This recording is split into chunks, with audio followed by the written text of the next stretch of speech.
The operations center glowed under cold fluorescent light at 5:47 in the morning. The air was thick with the scent of metal, stale coffee, and something else, something that clung to the walls like a ghost. The faint, sweet undertone of exhaustion that only those who had been awake too long could recognize. 24 monitors flashed amber warnings in steady rhythm along the eastern wall. The hum of servers filled the space like a heartbeat, constant and unyielding. Dante Moretti stepped through the door in black leather shoes that made no sound on the stone floor. He gave no warning of his arrival.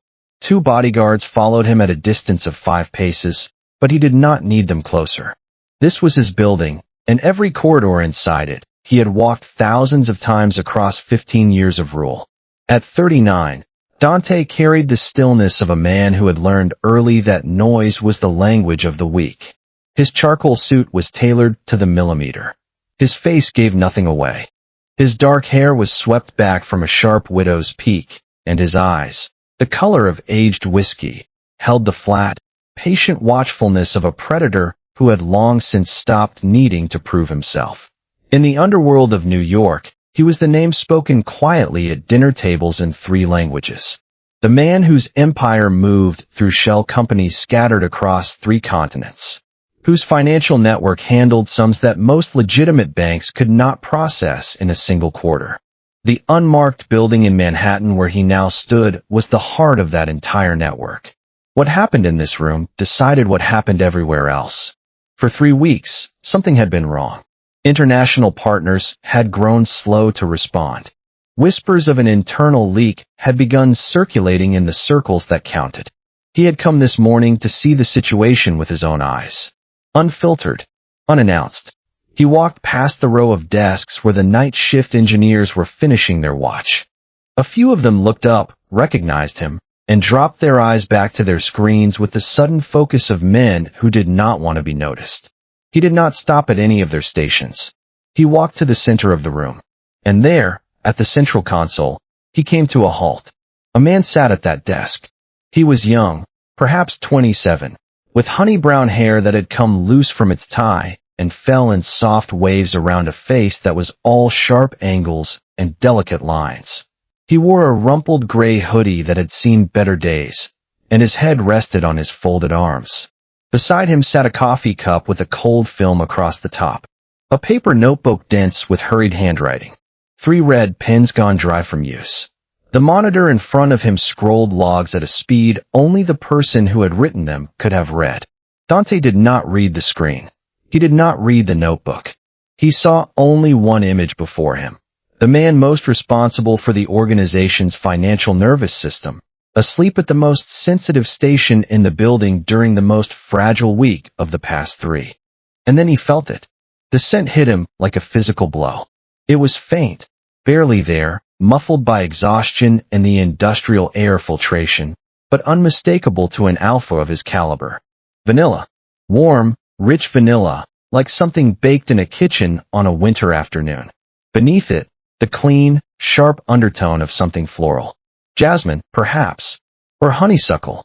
It was the scent of an omega in distress, pushed beyond every reasonable limit, and it stirred something primal in Dante's chest that he had not felt in years.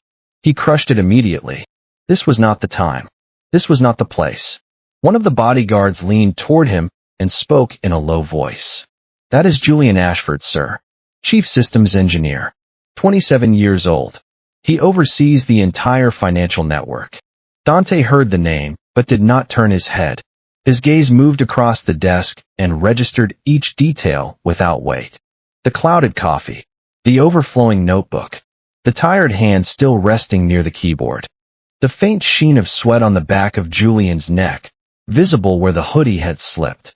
He read none of it as evidence of anything but what he had already decided. He had walked into this room with a suspicion, and now, in the shape of a sleeping omega at the most important desk of the most important floor, he believed he had found its answer. Someone at the top of his technical operation had grown careless. And carelessness at this level was how empires like his ended. His voice cut clean across the humming servers, loud enough for every engineer on the floor to hear. "Wake him up. The bodyguard stepped forward and touched Julian's shoulder with the careful pressure of a man who knew he was waking someone whose sleep had not been chosen. Julian jerked upright. His head came up too fast, and for a moment, the room tilted around him. His eyes were dry and rimmed with red, the whites broken by fine burst vessels. A faint ringing hummed inside his ears as his body fought its way back to consciousness from somewhere far below the surface. It took him 3 seconds to place himself. He was in the server room. It was daylight now, and a man in a charcoal suit was standing directly in front of his desk. He recognized him instantly. Dante Moretti. The name every engineer in the building spoke only in lowered tones. The alpha whose reputation preceded him like a shadow. He had seen his face over the past 3 years only through video links in the largest quarterly briefings. He had never stood within 3 meters of him, and now he was so close that Julian could see the fine stitching along the collar of his suit. Could smell him. Cedar and smoke and something dark and dangerous that made Julian's instincts war with his exhaustion. Every Omega instinct screamed at him to submit, to lower his eyes, to make himself small. But Julian had spent his entire life refusing to be defined by his designation, and he was not about to start now. A single line of thought crossed his mind, insistent and alive above the fog. The notebook. The notebook. He needs to read the notebook. He pushed himself upright in the chair. His voice came out hoarse, but clear enough for the room to hear. Sir, I need to brief you on the central server. There is something. You. Dante did not look at him. His eyes moved across the floor, across the engineers who had turned their heads and were now trying to pretend they had not. In his mind, the arithmetic had already resolved. This Omega was the person most responsible for the financial nervous system of his organization. That system was in the middle of the most delicate 3 weeks in recent memory, and he had been asleep at the most sensitive desk in the building. In this empire, Dante continued, his voice flat and cold, no one is permitted to sleep while holding the responsibility I pay them to hold. Julian tried again. Sir, I have been. You were asleep. That is what I saw. The floor went still. No one spoke. Even the low hum of the servers seemed to withdraw. In the far corner of the room, Bruno Salvato leaned against a support column, his arms loose at his sides, his eyes fixed carefully on a point of the floor 2 meters from Julian's chair. He was Julian's direct supervisor. He was the man who, 3 days ago, had smothered Julian's escalation with a mild smile and the words, "We do not raise alarms without certainty." He understood with perfect clarity that if Julian was permitted to speak now, his name would appear in the story he told. He did not open his mouth. Dante continued without looking at him. You were operating the financial network during a week in which I have received 3 separate reports of irregularities from partners abroad. You were asleep. I do not need further evidence of how seriously you take this position. Julian looked at him. He could have spoken 30 sentences.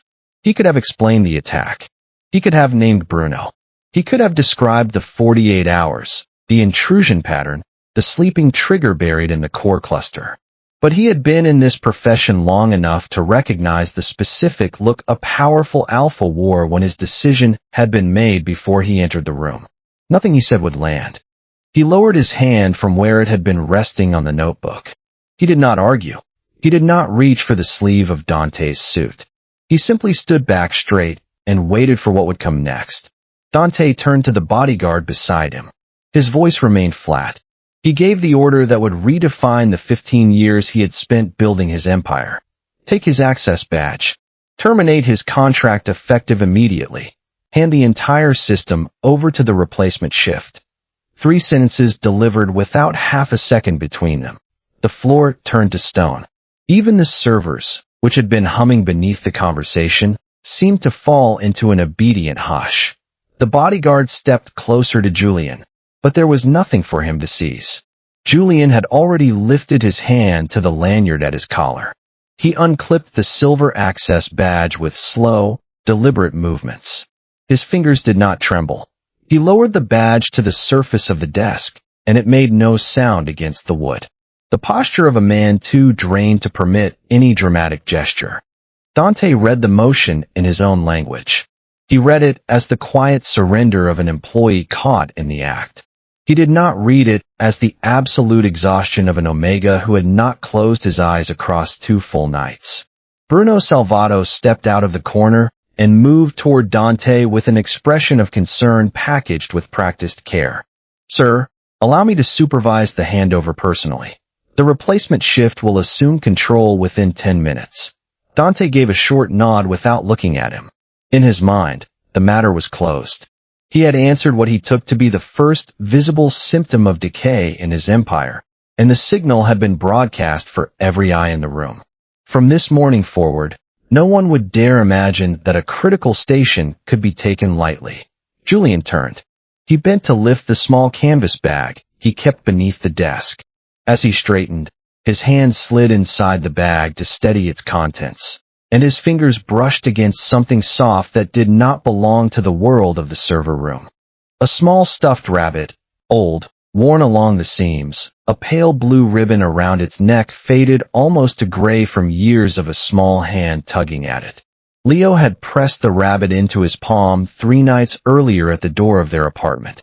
His serious eyes fixed on his father's face, his voice matter of fact. "Take him with you, Papa. So you are not afraid." Julian closed his eyes for half a second. In that fraction of a second, he was not thinking about the job. He was thinking about the school tuition due in 2 weeks. He was thinking about Leo, 6 years old and unusually calm, sitting at the kitchen table with his math sheets under the yellow lamp. He was thinking about the last 48 hours of his life, 48 hours in which he had held together a system alone, and how those 2 days were now dissolving into ash within a span of 30 seconds. But there was something larger than the private injustice. He was the only person in this building who understood the sleeping trigger the attackers had planted inside the core cluster. If anyone restarted the central server, every defense he had raised across 2 nights would collapse in 4 seconds. He had to give the warning, not for his dignity, for the innocent partners who would lose money, for the small operators whose accounts would be wiped, for the thousands of transactions that would be diverted into hands the organization would never trace. He straightened his back. He turned around. He opened his mouth. Dante had already turned as well, ready to leave the room. His bodyguards were opening the aisle in front of him. No one in the room believed Julian had anything left to say. Bruno exhaled quietly from the corner, the tension leaving his shoulders. He believed the danger to himself had passed. Julian drew a breath. He knew he had 1 sentence before the bodyguard would guide him firmly into the corridor. 1. He had to choose correctly. He opened his mouth, fixed his eyes on Dante's retreating back, and spoke the words that every person standing in that room would remember many hours later. "Please, sir, do not restart the central server. If you do, everything will collapse." His voice did not plead. It did not carry anger. It carried only urgency, the specific urgency of a person who knows exactly what she is saying and knows just as clearly that she has no way to prove it in this moment. Dante paused half a step in the middle of the room. He did not turn his head. The sentence entered his ears, and he processed it through the lens already fixed inside him. This was the excuse of an employee just dismissed. An attempt to conjure a story dramatic enough to force him to reconsider. He had seen this move before, in the years of the gang war. Intense negotiations across long tables where men about to lose everything routinely invented disasters to hold their seats. He did not turn. He only spoke, and his voice remained flat. "Escort him out." The bodyguard closed his hand around Julian's elbow. There was nothing rough in the gesture, but there was no room for delay in it either. Julian allowed himself to be guided toward the door. But before he crossed the threshold, he stopped one final time. He turned his head and searched the room for the right person. He found him, Daniel Rossi, 26 years old, the youngest engineer on the floor, the only person in this building who had ever wandered over to his desk during a night shift and asked him with genuine curiosity what he was actually working on. Julian fixed his eyes on his. His voice was low but clear enough for the 5 people nearest them to hear. Do not restart it. For words. Daniel nodded without understanding. He did not know why Julian had chosen his face out of the entire room. He did not know that 30 minutes later, those 4 words would ring inside his skull when Marco Bellini gave the opposite order. The bodyguard drew Julian into the corridor. The elevator doors closed behind him. Downstairs, in the lobby, a security officer relieved him of the temporary visitor badge he had been issued after his main lanyard was surrendered and guided him past the final checkpoint into the street. Dante had already returned to his private office upstairs. He did not register Julian's final warning as anything meaningful. In the internal file cabinet of his mind, the morning had been slotted under necessary leadership action. The first clean signal that the age of complacency inside his organization was over. Bruno Salvato walked back to his own desk and sat down with the slow, measured exhale of a man who had just narrowly escaped a fire. For 3 days, he had been quietly praying for precisely this outcome. Julian had been removed before he could bring his concerns directly to Dante, before he could name what Bruno had buried. The threat to his career was gone. No one else in the organization knew what he had done. Below the executive floor, Daniel Rossi lowered himself into his seat. He looked at the monitor in front of him. Logs scrolled past in the calm rhythm of an ordinary morning. The system was operating normally. Julian's 4 words sounded in his mind like a distant bell, but he did not understand what he had meant. He decided tentatively that it had been the bitter parting remark of a man just humiliated in front of his peers. The clock on the server room wall reached 6:03. For the next 6 hours, the system would continue to run in perfect calm. After that, everything would break. But no one in the room at this moment knew. Julian stepped out of the building into the cold light of a Manhattan dawn. The October air cut through the thin fabric of his hoodie in a single stroke. He had no heavy coat. He had been inside the building for 2 straight days, and he had not planned for this scene. He paused in front of the revolving door for a moment, waiting for his body to finish processing the fact of being outside. His hands were trembling faintly. It was not emotion. It was pure exhaustion. His blood sugar had reached a level at which ordinary people could not remain standing. He raised his arm, and a taxi drifted toward the curb. On the drive back to Queens, he rested his forehead against the cold window. He thought about Leo, the child waiting for him with the living room lamp still burning. He thought about the tuition bill due next month. He thought about the story he would have to invent when Leo asked him why he was home so early and why he would stay home for so many days after. He thought about the malicious code still nested inside the system, the sleeping trigger patient at its heart, waiting for someone to press the restart command. He had no way to reach a single person with the authority to stop it. He opened his phone. His contact list held Bruno's number. Useless. He was the man who had gagged him 3 days ago. It held Daniel's. He was young, on the technical floor, without any authority to move a hand higher than his own console. It did not hold Dante's. In this empire, no engineer possessed the private number of the alpha at the top. He wrote a single message to Daniel. My notebook is on my desk. Last page. Read it. He pressed send. He turned the screen off. He did not know whether Daniel would even open the message. And even if he opened it, he did not know whether he would have the courage to act. The taxi reached the front of the old 4-story building in Queens at 9:53. He paid, stepped out, and climbed the stairs. His legs felt weighted with lead. He opened the apartment door quietly. In the living room, Leo had fallen asleep on the sofa with the stuffed rabbit in his arms, waiting for his father to return. The lamp still burned as the child had promised it would. On the low table sat a small bowl of rice porridge Leo had prepared for him. It had gone completely cold. The child, only 6, had already learned to switch the stove to its lowest setting and warm food, a skill Julian had taught him 2 months ago on a quiet Saturday afternoon. Julian looked at his son for several seconds. He did not have the strength to carry him to bed. He pulled off one shoe. The second remained. He lowered himself into the armchair beside the sofa. He thought briefly about writing an email to Dante from his personal account, but he did not have his private address. He thought about the organization's emergency line, but his access had been revoked. He let his head fall forward. He closed his eyes. His body finally surrendered. 7:34 in the morning. Julian slept beside his son. The stuffed rabbit in Leo's arms tilted slightly in his sleep, and the faded blue ribbon at its neck brushed against Julian's hand. Many miles away, in Manhattan, the clock in the server room kept counting toward the moment when everything would break. 11:04 in the morning. The operations center. The replacement shift had been holding the central desk for 5 hours. At first, everything had appeared to be in order. The system moved steadily.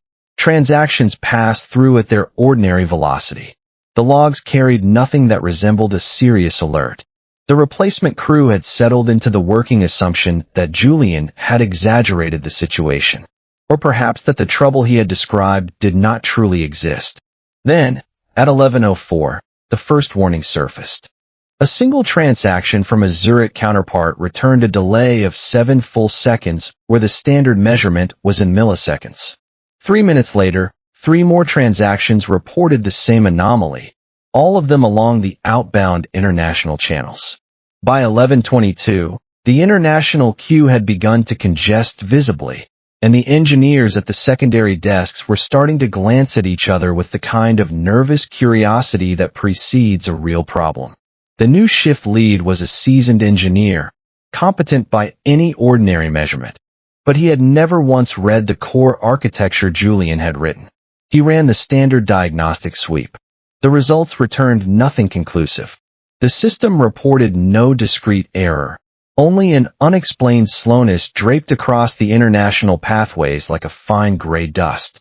He picked up the internal line and called upstairs. "We have anomalous latency across the international flows. We cannot identify the cause." The head of the department, Enzo De Luca, listened to the report with barely disguised irritation. On paper, Enzo held the title of Chief Technology Officer. In practice, he was a man built for strategy meetings and executive presentations, not for the operational trenches. He offered the standard suggestion: run the extended diagnostic. If that returns nothing, restart the affected service cluster. At the corner of the room, Daniel Rossi sat at his station. He heard the exchange through the internal channel. Julian's 4 words rang inside his head for the 3rd time that morning. Do not restart it. He opened his phone and looked at the message Julian had sent at 7 that morning. My notebook is on my desk. Last page. Read it. He stood up and walked directly to the central desk. The notebook was still there, untouched, sitting exactly where Julian had left it. He turned it to the final page. The words had been written in a hurried, forceful hand. Do not restart the central server. This is not a performance fault. This is an attack waiting to be triggered. Call me first. Below the message was a personal phone number. Daniel stood there in silence. In a single moment, he understood the 4 words at the door. This had not been the bitter parting remark of a man just humiliated. This had been a precise technical warning. He turned and went straight to the shift lead. We cannot restart it. Julian left a clear warning. There is an attack in progress. The shift lead looked at him the way a man looks at a child. You know why he was dismissed this morning, don't you? He was asleep at his station. And you want us to rearrange the day around notes left behind by someone whose contract has been terminated by the boss himself. Daniel opened his mouth to protest, but the shift lead had already turned away. He took the notebook, tucked it under his arm, and ran for the elevator. He needed to find someone with real authority. He needed to find someone who would listen. But the first person he met upstairs was not Dante. It was Marco Bellini, stepping out of the elevator with an expression of composed calm that he was about to lose within the next 2 hours. 11:47, Marco Bellini stepped out of the elevator on the executive floor.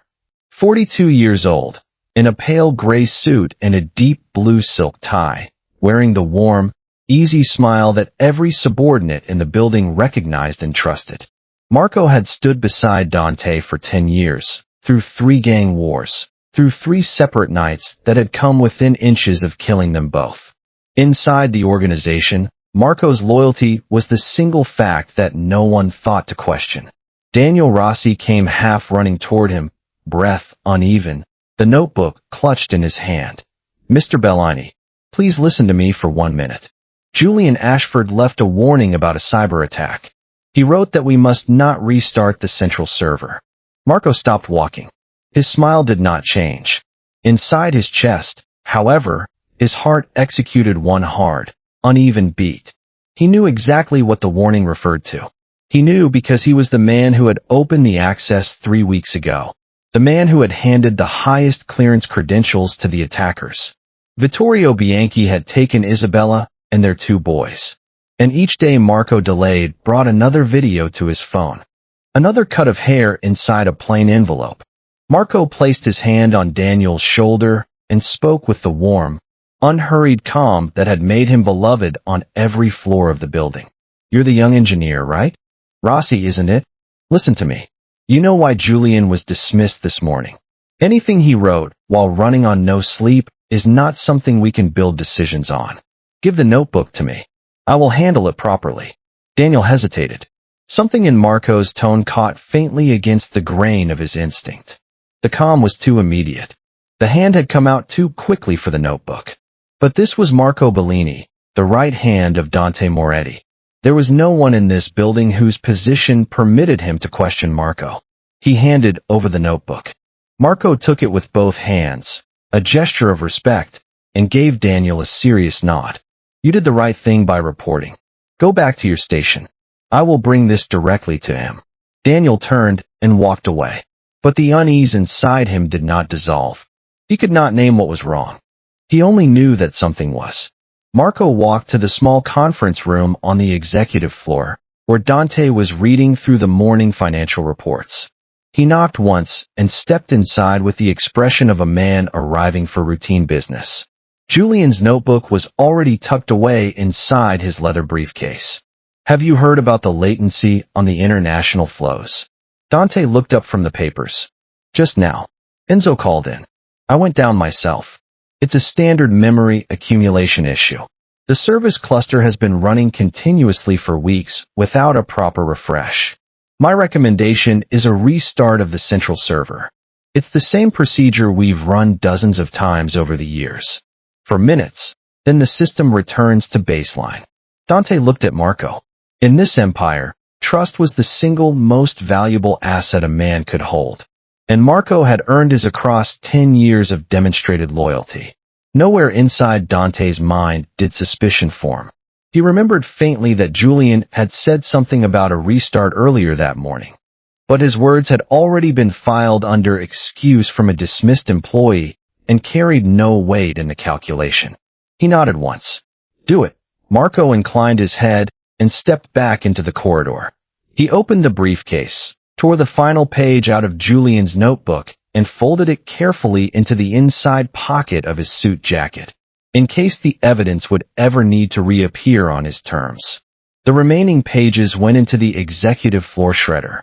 The blades engaged the moment his finger pressed the button, and Julian's 48 hours of technical notes turned into narrow ribbons of paper inside the collection bin.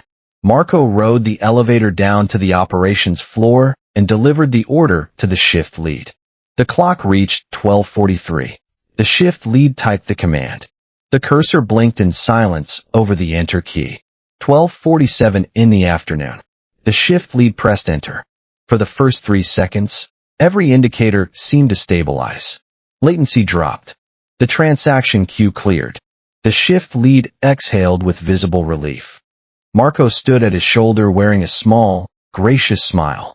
But inside his chest, his heart was beating in a slow, weighted rhythm. He knew precisely what was about to happen. At the 4th second, every isolation layer Julian had constructed across the previous 48 hours evaporated.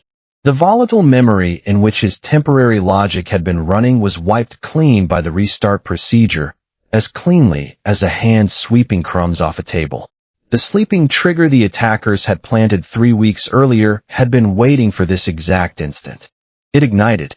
The authentication tokens began to fall out of sync in waves. The first wave, a cluster of transaction sessions reporting a status of uninitialized, money debited from source accounts but never registered at destination. 30 seconds later, the number of failed sessions climbed to 300. 1 minute later, it climbed to thousands. The transaction output began to redirect toward endpoints outside the authenticated network, toward IP addresses in Eastern Europe and Southeast Asia that the security team could not recognize. 3 high-value wire transfers, each exceeding $20 million, entered a suspended state that would neither complete nor cleanly reverse. At the same time, the organization's most classified financial data began to bleed out of the system in slow, deliberate packets. The names of the shell companies in Zurich, Cayman, and Singapore. The architecture of 15 years of quiet cash flow. The list of international partners. The internal ledgers of payments to men whose names had never been written down in any legal document. Every packet small enough to slip past course monitoring threaded outward through 7 layers of concealment. Daniel Rossi was the first to shout, "We're losing control." The shift lead sprinted to the central console and hammered in the rollback command. The rollback would not anchor. The system state it was attempting to restore had never been formally documented anywhere on disk. That state had lived inside Julian Ashford's head. The team attempted to isolate the affected nodes, but the interdependencies Julian understood by intuition were not mapped in any accessible location. Every time the engineers cut a single stream, 3 more opened elsewhere, like water finding cracks in a wall that had been holding it back for far longer than anyone realized. Marco stood in the middle of the room, his face gone white. This time, it was not a performance. He had not been prepared for the speed of the collapse. Vittorio Bianchi had hidden from him the true scale of the malware, had given him only the pieces that concerned his own role. A new fear began to form inside him, sharp and specific. If Dante survived what was happening now, and if Dante traced the door back to the man who had opened it, no one would be left to shield Isabella and the boys. Enzo De Luca rushed up to the executive floor. He knocked once and pushed the door open. Dante was on a call with a partner in London. "Sir, the system is collapsing." Dante cut the call in the middle of a sentence. He was inside the operations center within 2 minutes. When he stepped through the door for the second time that day, the room had been transformed. 24 monitors burned red across the eastern wall. Engineers moved between stations with the tight, controlled urgency of people who understood exactly how serious the situation was and were afraid to name it out loud. He addressed the shift lead. His voice remained flat, but the coldness underneath was no longer hidden. "How much are we losing per minute?" "Approximately $3 million, sir." "And rising." Dante looked slowly around the room. A memory moved through his mind. Julian that morning, his voice hoarse with urgency. "Please, sir, do not restart the central server. If you do, everything will collapse." He said nothing. He simply walked directly to the central desk. To Julian's desk. The chair was empty. The clouded coffee cup had already been cleared away by the replacement shift. The paper notebook was no longer there. He turned toward the shift lead. "Where is his notebook?" The shift lead shook his head. "I did not see it when we took over, sir." Dante turned toward Daniel Rossi, the young engineer standing near the secondary console with visible tension in his shoulders. "You have been here since morning. Did you see the notebook?" Daniel hesitated. He wanted to name Marco. He wanted to say that he had placed the notebook into Marco's own hands only an hour earlier. But to speak that sentence now was to accuse the right hand of the boss without any physical evidence to back him. He chose a partial truth. "I saw it this morning, sir." Julian had written a warning on the last page. He wrote that we must not restart the server. I tried to raise it with the shift lead, but... Dante looked at Daniel. His eyes did not carry anger. They carried the flat stillness of a man processing something too large for anger to be a useful response. He did not press further. He understood that the young engineer was trying to say something he had not yet found the courage to finish. Enzo De Luca approached, his voice cracking in a way it had not cracked in years. "Sir, we cannot reverse it. The defense architecture, it was never written down anywhere accessible." "Who wrote it?" "Julian Ashford, sir." The answer dropped into the room like a stone rolling down a dry well. Dante felt something move inside his chest. It was not fear. He had never in his life felt fear the way ordinary men felt it. It was something sharper and more specific. The recognition that he had just, with his own hands, destroyed the last shield standing between his empire and its ruin. The reports continued to flow in. The Zurich bank had frozen the largest shell company account on suspicion of unusual activity. The Singapore counterpart was demanding secondary protocol authentication, and the organization had not activated the fallback in time.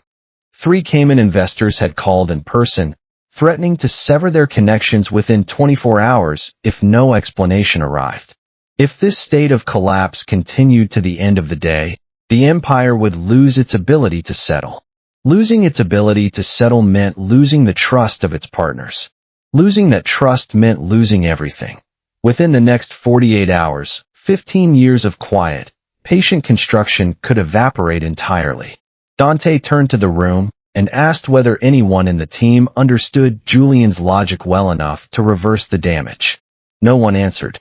Enzo lowered his eyes and admitted that he had never actually read the core architecture. Dante turned toward Marco, the man who had recommended the restart. Marco, you told me this was a standard procedure. Marco lowered his head. His voice trembled at the edges in a way that Dante had never heard from him before. I misjudged the situation, sir. I apologize. Marco's eyes slid sideways, avoiding contact. It was the first time in 10 years that Dante had ever seen Marco fail to meet his gaze directly. He noted the detail, filed it, and did not act on it. Now was not the time. Dante looked around the room one final time. He understood, with an almost physical clarity, what the truth of the situation was. No one in this building could save what was collapsing. The only person who could was the Omega he had personally escorted out of the front door at 6 that morning. He walked to Julian's chair and lowered himself into it. The seat had gone cold. He looked at the monitor, still scrolling logs. He could not read the individual commands, but he could read the rhythm underneath them. It was the rhythm of a system dying. He searched for the notebook. He instructed his bodyguards to check the trash bins around the desk, the nearby storage cabinets. Every possible place Julian might have set it down. Nothing. He ordered the security team to pull the surveillance footage from the morning. 15 minutes later, one of the bodyguards returned. Sir, the camera shows Marco Bellini taking the notebook from Daniel Rossi at 11:51. He placed it in the executive floor document shredder at 11:58. Dante said nothing. He only gave one short nod. He did not confront Marco in that moment. First he would save the system. Then, and only then, would he turn to the question of why his right hand had destroyed Julian Ashford's warning. But there was one thing Marco could not shred. Julian's electronic footprint remained. Dante instructed Enzo to open his entire work environment, his email, his personal directories, every file he had ever created on the internal drives. Inside a hidden folder labeled patch_live, 7 text files had been updated continuously across the last 48 hours. Dante opened the first file. It was dense with technical annotation. He did not understand every term, but he understood enough to read the rhythm underneath the words. This was the record of a person working under extreme pressure, with no time to format anything for outside eyes. The timestamps on each line told him precisely what he needed to know. Julian had written continuously across the last 2 days, with almost no interruption. He opened the final file. It was named read_1sd_warning.txt. It had been created at 4:47 that morning, only 1 hour before Dante had walked into the operations center. The message at the top was written in a heavier weight, marked out in careful capitals so no reader could miss it. If I am no longer here, this is the only thing you need to know. There is a cyber attack waiting to be triggered inside the system. The attacker gained access through a top-level credential. Do not restart the central server. If you restart it, every defense I have built over the past 2 days will collapse in 4 seconds. The sleeping trigger will activate. The entire network will fall out of control in less than 1 hour. Call me first before you take any action. Personal number below. If you cannot reach me, trust what I have written. Julian Ashford. Dante read the message a second time, then a third. He closed the laptop. He sat motionless for 10 seconds, both hands flat against the surface of the desk. The feeling that arrived could not be processed and set aside as easily as most feelings in his life had been. He thought about Julian's face at dawn when he had tried to speak. The specific urgency he had carried across the last 4 steps to his shoulder. Dante had not misread it as meaningless. He had refused to read it at all. He recalled the specific details of the desk that morning. The clouded coffee cup beside his hand. The notebook full of frantic writing. The sunken eyes under the loose hair. All of it had been evidence of 48 hours of solitary defense. And Dante had read every piece of it as evidence of negligence. The same image, 2 possible readings. He had chosen the wrong one because he had decided before stepping into the room. He stood. He asked HR for Julian Ashford's home address. The HR officer hesitated. "Sir, he was just terminated." Dante simply looked at him. He did not need to speak a second sentence. The address was on the screen within 2 minutes. He dialed the number in the file 3 times. No one picked up. He picked up his car keys and rode the elevator down to the underground garage. He drove himself. He did not take a single bodyguard with him. This was not a visit from the head of an empire. It was a visit from a man who owed his own mistake an answer face to face. Dante drove across the Queensboro Bridge at 2:34 in the afternoon. He had never once traveled to Queens for a personal reason. Inside his empire, subordinates came to him. He did not go to anyone. But this afternoon, that rule had lost its meaning. The GPS guided him to an old 4-story building of faded red brick. He parked 2 blocks away and walked the rest of the distance on foot. He did not want the black Bentley to appear in front of Julian's door. It did not belong in this neighborhood, and the last thing he wanted to bring into his home was the visible weight of the world he came from. He climbed the 4 flights of stairs. The hallway carried the faint scent of dry plaster. Pale yellow light filtered in through a small window at the top of the stairwell. He stopped in front of the door marked 4B. He knocked. No one answered. He knocked a second time, longer. The door opened. A small boy stood on the other side. He looked about 6 years old, with honey-brown hair like his father's and dark, serious eyes that seemed to take in everything at once. In his arms, he held an old stuffed rabbit with a faded blue ribbon around its neck. He looked up at Dante without fear. Only curiosity. "Are you looking for my papa?" Dante, a man who had never in his adult life encountered a room he could not command, stood in silence for several seconds. He had not known Julian had a child. In his personnel file, Julian had never used a child as grounds for leave or negotiation. Across 3 years inside the organization, he had never once mentioned a son in any meeting. He lowered himself slightly to bring his eyes level with the boy's. His voice softened in a way it had not softened in months. "Yes, I have something important to speak with your father about. My name is Dante. What is yours?" "Leo." The boy pushed the door wider when he decided this stranger was not frightening. He stepped back into the apartment and pointed toward the living room. "Papa is sleeping. He came home from work this morning, and he has not really slept yet. You can come in, but please speak quietly." Dante stepped inside. Everything before his eyes slowed his footsteps. The apartment was small, and its simplicity was of the kind that carried a quiet ache. An old sofa with worn armrests occupied one wall. Julian lay on his side across it. A small child's study table sat in the corner covered with first-grade workbooks lined up in neat rows. On the refrigerator door, several children's drawings had been fixed in place with fruit-shaped magnets. One of them showed 2 small houses joined by a rainbow, with the words "Papa and me at home" written across the bottom in careful, uneven pencil. Julian still wore the same gray hoodie from the morning. One shoe remained on his foot. The other had fallen to the floor beside the sofa. A laptop sat open on the low table, its lock screen still turning in slow, quiet rotation.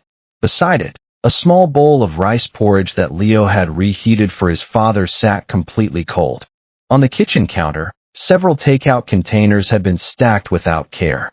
They were the record of several days of meals taken without attention. Leo stood beside the sofa and lowered his voice to the whisper that children use when a nearby sleep is a sacred thing. Papa said something bad was happening at work. He promised he would rest after he fixed it. He promised the night before last. The sentence was so simple and so honest that it landed in Dante's chest like a physical object. He looked around the room one more time. He thought about the image he had constructed inside 10 seconds that morning. The image of a careless Omega sleeping through his shift. He thought about the distance between that image and what stood before him now. A small apartment organized entirely around necessity and love. A child holding the door open for a stranger because he believed his father's work mattered. A man collapsed on a sofa in the exact posture of someone who had walked through a long tunnel and no longer knew whether the light at the far end had been real. He knelt on one knee beside the sofa and rested his hand gently on Julian's shoulder. In that moment, the alpha who commanded an empire became a man who needed to be forgiven. Julian rose back into consciousness in layers, the way that people brought to the edge of complete exhaustion always do. He saw the familiar ceiling of the apartment first. He saw Leo standing beside the sofa, the stuffed rabbit still in his arms. And then he saw the alpha kneeling beside him. It took him 3 full seconds to believe what he was seeing. Dante Moretti in his living room. In Queens. At a distance of 60 centimeters from his face. On one knee beside his sofa. Far outside the world he ruled. The first expression that surfaced on Julian's face was not anger. It was the specific weariness of a person who had just been handed one more demand he had not asked for. He sat up slowly. He did not speak. He waited. Dante did not stand. He shifted quietly onto the chair opposite the sofa. He did not open with polite framing. He did not deliver a prepared speech. He spoke in the level voice of an alpha who had already set his weapons down at the door. I dismissed you this morning before I understood anything. Marco ordered the central server to be restarted at 12:47. The system is collapsing. As of 2 o'clock this afternoon, we are losing approximately $3 million per minute. Classified data is being copied out of the network. No one in the building can read the logic you wrote. I came because I need you to return. Julian looked at him. His silence was not a tactical distance. It was the silence of a person emptied so completely that even accurate words could not adjust the shape of what he felt in this moment. He answered in a hoarse, deliberate voice. You convicted me without permitting me a single sentence. In front of everyone I have worked beside for the past 3 years. You did not need 30 seconds to listen. You gave me none. Dante did not push back. He knew Julian was correct on every clause. Julian continued. And now you have come because you are losing money. If the system had not collapsed, you would never have seen this apartment. You would never have known I have a son. I would only be an employee dismissed on a Monday morning whose name you would not remember by Wednesday. He paused. His voice cracked. I know. Then what is it you intend to tell me now? Dante looked at him. He did not search for a clever answer. He said only what was true. I have nothing to say that will change your mind. I came because I had to come. I will stay until you give me your final answer. If your answer is no, I will leave. And I will let you rest. Julian looked at him for a long moment. He studied his face. He did not see manipulation. He had known enough manipulative alphas in his life to recognize the shape of it. He saw something else. An alpha accustomed to having every sentence he spoke received as a matter of course, sitting now in his living room without any certainty of how his next sentence would be answered. But that was not enough. Not for him. He had poured himself into this work for 3 years. He had gone without sleep for 48 hours to protect Dante's empire. And Dante had dismissed him in front of 20 people inside 30 seconds. No apology could reshape that. He opened his mouth to say the word no. Before the first sound left his lips, Leo stepped closer to the sofa. He reached up and took hold of the sleeve of his father's hoodie. He looked up with those large, dark eyes of a child who had been listening to every word of the conversation without a single adult noticing. Leo tilted his head slightly, the stuffed rabbit clasped against his chest. He asked his question in the perfectly clear voice of a child without a single crease of adult calculation in it. Papa, if you do not help, Are a lot of people going to lose everything? The question dropped into the room the way a leaf falls onto the surface of still water. Julian did not answer immediately. He looked at his son. A memory moved quietly through his mind. 2 months earlier, when Leo had asked why his father always came home late. Julian had sat down with him on this same sofa and explained in the simple words that a 6-year-old could hold that his work was to protect the money of a great many people, and that if he did not do it carefully, some of those people would lose their money, and some of them would lose their homes. Leo had nodded slowly, and from that evening onward, he had never again asked why his father returned so late. Julian had not taught him that story to excuse an absence. He had taught it because he wanted Leo to hold a principle that his own father, dead now for 4 years, had planted inside him at the same age. When someone needs to be saved, you do not turn away. The stuffed rabbit with the faded blue ribbon in Leo's arms had belonged to that grandfather. It was not simply a toy. It was the physical inheritance of a principle passed through 3 generations of men in his family. And Leo had just reminded his father of it. Julian looked at his son. He did not look at Dante. In this instant, Dante was not the person he was speaking with. He was speaking with his dead father. With his son. With the version of himself who had been 20 years old, and had once made a private vow that he would never become the kind of person who turned his back when help was needed. He closed his eyes. He exhaled slowly. He opened his eyes. He leaned down, kissed the top of Leo's forehead, and lifted his head to look at Dante. His voice was no longer hoarse. It had settled into the calm of a person who had made his decision. I will return. But hear this clearly. I am not returning for the job. I am not returning for your apology. You have not offered one. And even if you did, I would not return for it. I am returning for the people who will lose everything if I do not. For the small partners. For the innocent employees. For those who have money moving through the system whose names you would not recognize if I read them to you. When the work is finished, you and I will speak about what comes next. Not now. Dante nodded slowly. He made no promise. He did not attempt to soften the moment. He simply received what Julian had said. Julian rose to his feet. He walked into the bedroom, changed his shirt, and retied his hair. He peeled off the gray hoodie of the past 48 hours and pulled on a clean cotton blouse.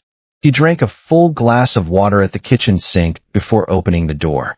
He crouched and gathered Leo into his arms. He whispered against his son's temple. You will stay with Miss Nora next door.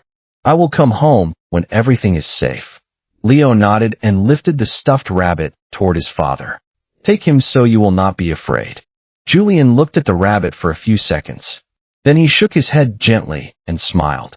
The first smile he had smiled in 3 days. This time, you keep him. Papa has work to do. Dante and Julian left the apartment in silence. On the drive back to Manhattan, neither of them spoke.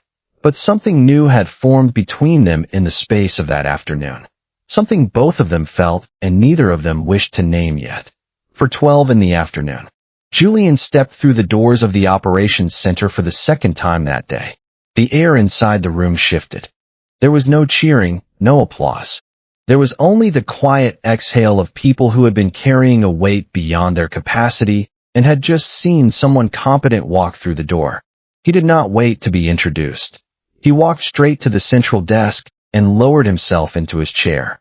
Someone placed the silver access badge on the desk in front of him without a word, without a spoken apology. He fastened it back onto his collar in a single motion. He requested top-level clearance. Dante had already authorized it before he had entered the room. No HR process was needed. He requested the current architecture map and a verbal summary of every intervention the team had attempted since the restart. He listened without interrupting. When the summary finished, he remained silent for about 8 seconds, his eyes moving across the live logs. Then he began to distribute the work. He assigned 5 engineers to the task of isolating the suspicious outbound streams, not by blind blocking, but by rerouting them into a controlled observation chamber where they could be studied without alerting the attacker. He sent 2 engineers to construct a mirror line to trace the destination of the diverted funds. He asked a 3rd group to prepare a fallback switch for the highest value transaction queue. He instructed Daniel Rossi to do nothing but record every command he issued in order, a form of quiet acknowledgement that he had been the only one in this room who had actually tried to give his warning weight that morning. Dante stood at the edge of the room and did not intervene. He did not announce to the team that Julian had been reinstated. He did not need to speak the words. The way Julian coordinated, the way the engineers responded to each command without waiting for confirmation, answered a question no one had asked out loud. Marco Bellini stood near the exit by the elevators. He kept his face composed. Julian did not look at him. He had not yet had the space in his mind to think about who had recommended the restart. But Marco knew that every minute Julian worked was a minute closer to the trail he had left behind. Julian was not performing competence. He was executing a plan he had developed inside his own head over 48 hours, adjusting it now in real time to a situation that had deteriorated further than he had allowed himself to hope. He understood the system in the way that only long, intimate exposure produces, not simply the way it had been designed to run, but the way it had evolved into something different from that design under the weight of years of pressure. 90 minutes later, the first diverted stream was cut cleanly away from the core cluster. The engineers around him fell silent for 2 seconds, then returned to their consoles with new energy in their movements. But the bleeding had not stopped completely. The classified data was still leaving the network. Slower now, but steady. Julian needed to cut the connection to the command server itself. To cut it, he had to know where it was.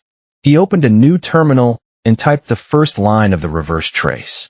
The pattern began to appear on his screen, threading through 7 countries and 5 layers of concealment, drawing itself in slow, thin filaments that all converged toward a single origin he had not yet identified. It would take him 4 hours to learn whose it was. Julian traced the signal for 4 hours.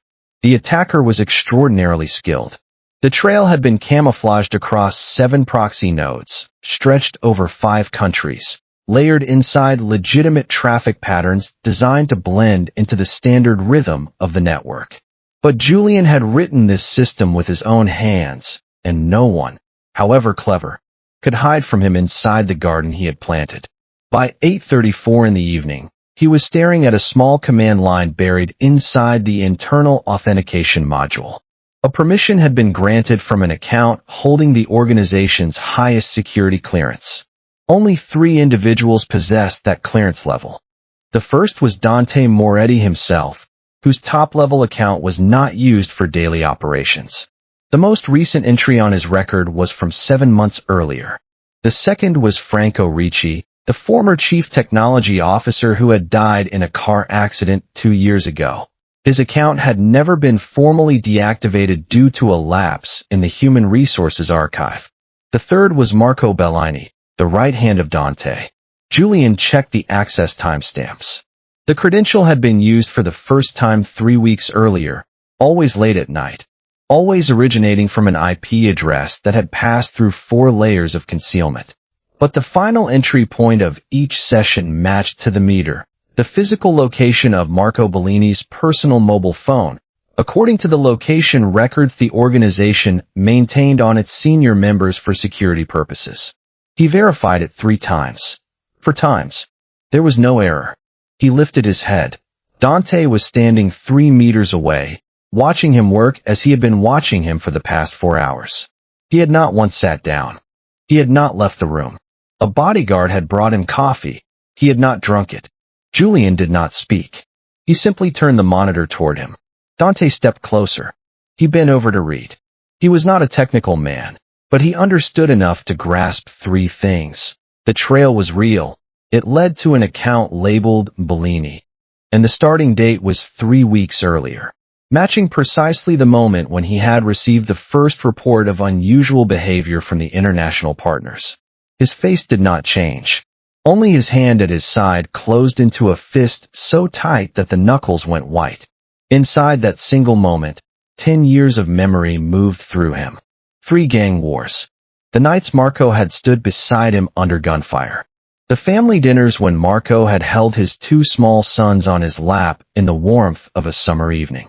Dante was the godfather of both of those boys. He did not ask Julian whether he was certain. He knew he was certain. He turned to the bodyguard standing next to him. "Bring Marco to me now." The bodyguard nodded once and left the room. Julian looked at Dante. He said nothing. This was not a moment for words.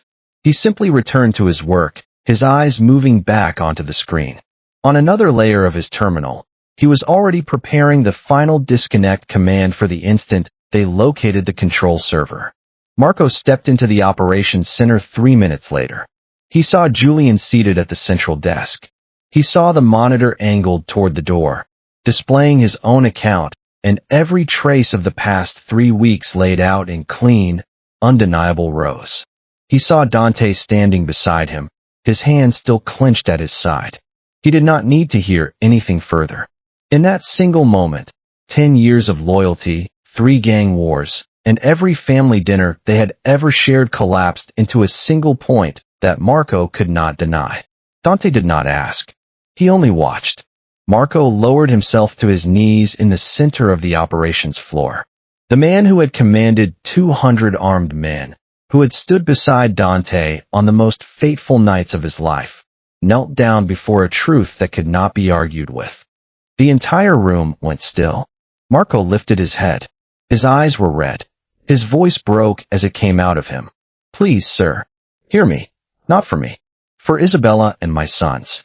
Inside Dante's private office on the executive floor, Marco sat on the chair across from the desk.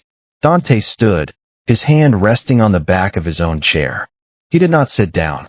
Julian remained standing at the doorway. He did not leave. Dante needed him to hear the entire story before he made a decision on what would happen next. Marco began to speak. His voice cracked in his throat, but every word came out clearly. 3 weeks ago, I took Isabella and the boys to a lake house in the Vermont countryside for the weekend. We had planned it for a month. Marco Jr. had just turned 8. Antonio was 6. We arrived at the lake on Friday afternoon. He paused, drew a slow breath, and continued. That night they came. 6 of them, dressed in black, suppressed weapons. They took my wife and my sons in front of me. They left me alone in the house with a single message on my phone. He looked up at Dante. You already know who was behind it. Vittorio Bianchi, the boss out of Boston. He has been expanding quietly for 2 years, and none of us paid enough attention. Dante did not react. He only listened. Marco went on. Vittorio's condition was simple. I would open access to your financial network. I would provide the timing that suited his attack. If I refused, or if I spoke a single word to you, my wife and my children would die. He said he had people inside our organization. Any move you made after knowing meant that Isabella and the boys would be killed before you could react. Marco lifted his phone from his jacket pocket and opened a folder of images. For 3 weeks, he has been sending me these. On the screen, a short video played. Isabella bound to a chair, her face swollen, her eyes staring directly into the camera in a silent plea. A photograph of Marco Jr. with a fresh cut along his cheek. An envelope holding a lock of soft hair. Hair that had belonged to Antonio, a boy of only 6 years old. Marco closed the phone. He could not look at any of it a moment longer. I considered killing myself. I thought that if I were dead, Vittorio would no longer have a reason to hold them. But he might have killed them all as revenge. I thought about coming to you, but if I told you and you reacted, they would die first. I was placed inside a box with no exit. Julian watched Marco. The revulsion that had risen inside him earlier, the sharp dislike of the man who had opened the door to the attack, began to give way to something else. Not full sympathy, but the recognition that certain betrayals are not born from greed or ambition.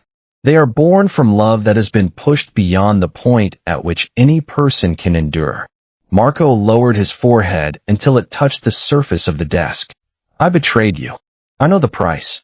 I ask for one thing only. Save Isabella and my boys first. After that, I will surrender myself. You may do with me whatever you decide. You may kill me in front of the entire organization. But save them first. Dante listened without interruption.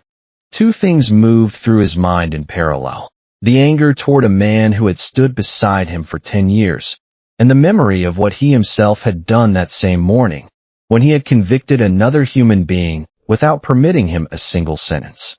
He straightened from where he had been leaning against his chair. He walked slowly around the desk. He placed his hand on Marco's shoulder. I grant you a pause, but only until we recover Isabella and the boys. Give me every piece of information you have on Vittorio right now. Marco reached into the inner pocket of his jacket and pulled out a small black USB drive. He handed it across the desk. Everything I have on Vittorio. All the messages. The intermediary account addresses. The location he required me to report to every 3 days. I saved all of it. If I had died before I could save them, I wanted someone else to find it. Dante slid the drive into the laptop on his desk. Julian stepped forward and lowered himself into the chair in front of the screen. He opened the archive and began working through the files. For 20 minutes, he moved through messages, coordinates, photographs, and blueprints without saying a word. He lifted his head. I have it. The command server running the attack is located inside an underground data facility in Newark, New Jersey. Same district where Vittorio is holding Isabella and the boys. The warehouse is 4 miles from the data center. He is sharing infrastructure between the two operations. Dante looked at the screen. Can we cut the connection to that server? Julian was silent for a few seconds. He opened 3 additional terminal windows and ran a series of diagnostics. When he answered, his voice was measured. Yes, but there is a complication. The attacker has installed a counter mechanism. If I sever the connection by any standard route, the malware will automatically fire its final wipe command and destroy the entire core financial database before it stops transmitting. We would lose everything. By another path? There is one alternative. I have to actively erase a section of the financial database myself. Permanently. The section containing the transactions currently suspended over the past 3 hours and the accounts through which data is presently being exfiltrated. If I erase it before the attacker triggers the destruction command, we sever the connection without losing the whole. But the section I erase will be gone forever. How much? Julian looked at the figure on the screen. He spoke slowly. Approximately $43 million. There is no recovery path. The suspended transactions will not complete. Customers will lose the funds and will not be refunded because the system will no longer hold the record. The affected accounts will close permanently. He lifted his eyes to Dante. It is your decision. Dante did not hesitate for a single second. Erase it. Julian looked at him. He wanted to be certain. You understand what this means. $43 million is a significant sum, even for you. Small partners will lose money. There will be lawsuits. Some of your reputation will be spent. Money can be earned again. An empire cannot. Erase it. Julian nodded once. He turned back to the screen and began preparing the erasure command. This was a command that could not be undone. The moment he pressed enter, $43 million would vanish inside 30 seconds. At the same time, Dante launched the second operation. He made 4 phone calls. Within 40 minutes, 20 of the most loyal armed men in the organization assembled in the underground garage. Weapons were distributed. Vehicles were prepared. Bulletproof vests were pulled from a locked cabinet at the far wall. He turned to Marco. You come with me. You will guide us into the warehouse in Newark. After we recover Isabella and the boys, you and I will speak. Not before. Marco nodded. This was the only chance he would ever have, possibly the last, to redeem what he had done. He rose to his feet and buttoned his jacket over the shoulder holster the bodyguards had handed him a moment earlier. 9:47 in the evening. Julian and his team had 2 hours and 10 minutes left before the classified data completed its transfer out of the network, unless he could sever the connection first. Dante led the convoy out of the Manhattan building and onto the road toward Newark. Inside the lead vehicle, Marco checked his weapon one final time. For the first time in 3 weeks, he was holding a gun not to threaten anyone, but to redeem himself. 2 tracks, running in parallel. Julian's track. 10:34 in the evening. He worked in a state that hovered somewhere between concentration and trance. He reversed one layer, then another. He cut one stream, then the next. The team around him responded to his commands as a single body, hands moving across keyboards in rhythm with his voice. The countdown clock in the corner of the main monitor read 0:22 and continued to fall. He began preparing the erase command that would eliminate the $43 million section of the financial database. It was a long, complex sequence, and it had to be executed in precise order. A single wrong step would not only lose the intended amount, it would take more with it. Dante's track. The convoy reached the industrial district of Newark. Vittorio's warehouse sat between two abandoned buildings. No exterior lighting. No visible movement along the loading bays. Marco guided them through the approach. He had been to this location once, 3 weeks earlier, when Vittorio had forced him to come in person to confirm the terms. Dante divided his force into 3 teams. The first would breach the main entrance. The second would sweep around to the rear. The third, which included Dante and Marco, would descend directly into the basement where Isabella and the boys were being held. The battle began at 11:34. Vittorio's men fought back with more force than Dante had prepared for.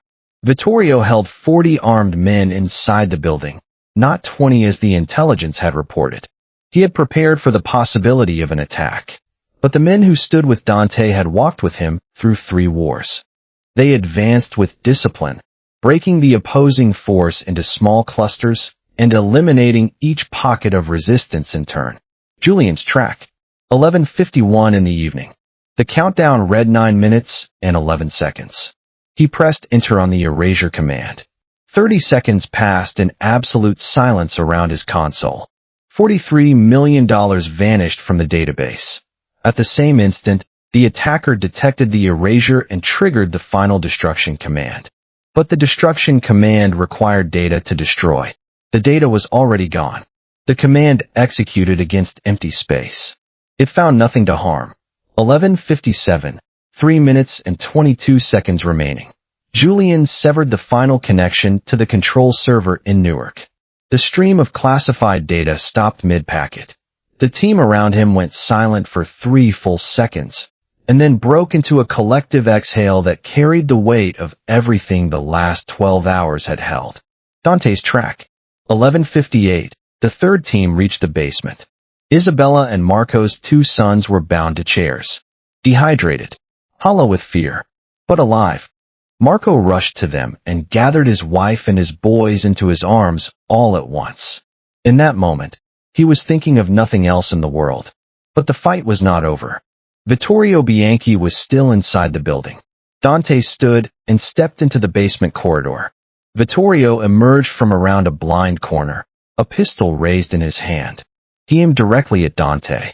Marco, still holding Antonio, lifted his head. He saw Vittorio. He saw the line of the pistol. He did not think. He pushed Antonio toward Isabella, rose to his feet, and threw himself into the space between Dante and Vittorio. The bullet passed through Marco's shoulder. It lodged in his chest, close to the heart. Marco dropped in front of Dante. Dante drew his own weapon faster than Vittorio could fire a second round. He shot the pistol out of Vittorio's hand and kicked the weapon away across the concrete. He walked to Vittorio. There was no drawn-out scene of violence. There was only a single moment.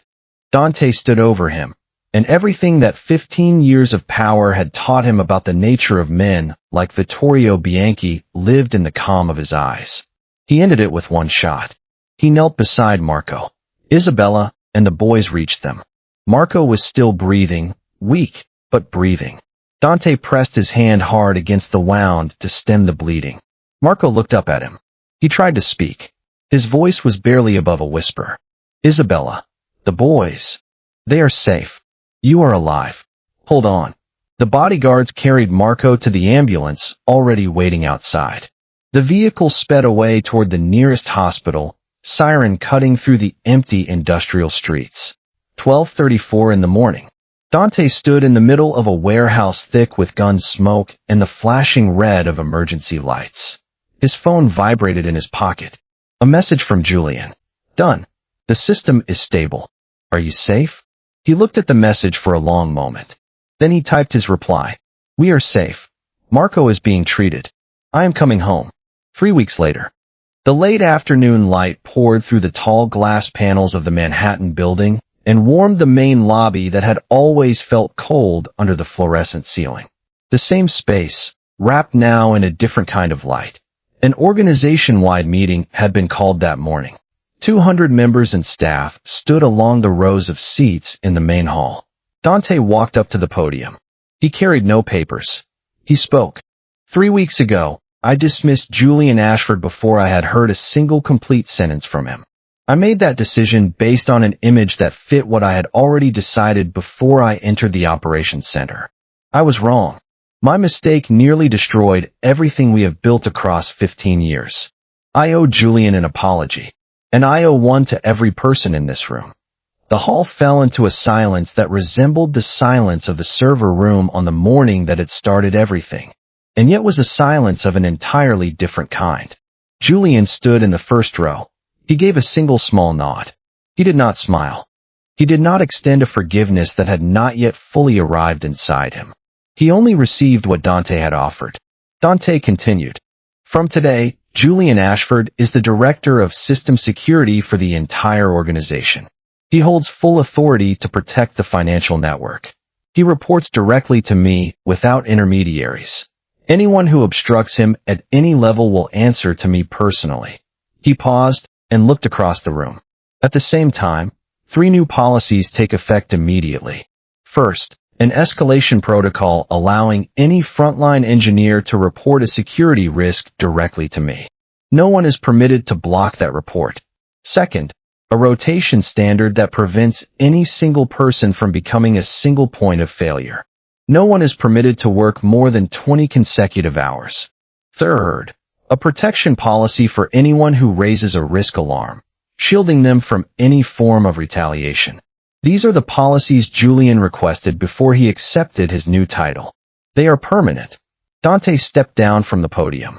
Bruno Salvato had quietly left the organization the previous week. A single glance from Dante across the room on the morning after Newark had been enough. Marco, St. Vincent Hospital. He woke from surgery 3 days after the operation. The bullet had been removed. The heart had suffered no permanent damage. Isabella and the 2 boys had sat beside his bed the entire time. When he had strength enough to speak, Dante came to visit. Dante sat at the bedside. You saved my life in Newark. Your debt is paid. Marco shook his head weakly. I have not finished paying. But I have started. Dante forgave him formally. Marco chose to leave the organization by his own decision. He carried Isabella and the 2 boys to a small coastal town in Maine to begin again, far from the world that had nearly taken his family from him. In the hospital lobby on the day of Marco's discharge, the 2 men parted with a short embrace. Without words. Without any need for words. The main lobby. Manhattan. This afternoon, Julian stepped out after his shift. Leo ran to him and wrapped his small arms around his father's legs. Today was one of the afternoons on which Julian picked his son up after school. It was a new habit he had negotiated into his working schedule. Dante stood at the corner of the lobby. He did not move closer, but Leo saw him. He walked over, looked up, and handed him the old stuffed rabbit with the faded blue ribbon around its neck. Would you hold him for me for a minute? I have to tie my shoe. Dante received the rabbit with both hands. The alpha who had held weapons that carried no names now held a small stuffed rabbit, as if it were the most valuable object inside his empire. Julian watched the scene from across the lobby. He did not smile. He did not turn away. Leo finished tying his shoe, stood back up, and took the rabbit back into his arms. Dante bent down slowly and drew from the pocket of his coat the silver access badge, the same badge Julian had lowered onto the desk without a sound on the morning of the dismissal. He did not hand it to him the way an alpha hands over a weapon. He placed it into his hand the way a man returns something that had been taken by mistake. Between them, there was no declaration of love, no tidy ending. There was only the truth that 2 people who had once stood on opposite sides of a single mistake had learned to see each other as human. Julian saw, behind the cold surface of the alpha who ruled an underworld empire, someone willing to sacrifice $43 million to protect those loyal to him. Dante saw in Julian something he had forgotten across 15 years of violence and betrayal. Integrity does not need to be seen in order to exist. In the complicated quiet that follows a crisis, once the crisis has finally passed, something fragile and real had begun. Power is not the ability to make the fastest decision. Power is the willingness to pause long enough to listen to another human being before we judge them. Because sometimes the person asleep at their desk is the very person holding the entire world together. Sometimes the Omega we dismiss in 30 seconds is the one who has given 48 hours of his life to protect people whose names he will never know. And sometimes the person we call a traitor is a father trapped inside a box built by another man's cruelty. Every soul we meet carries a story we cannot see from the outside. Kindness costs nothing, but the absence of it can cost everything.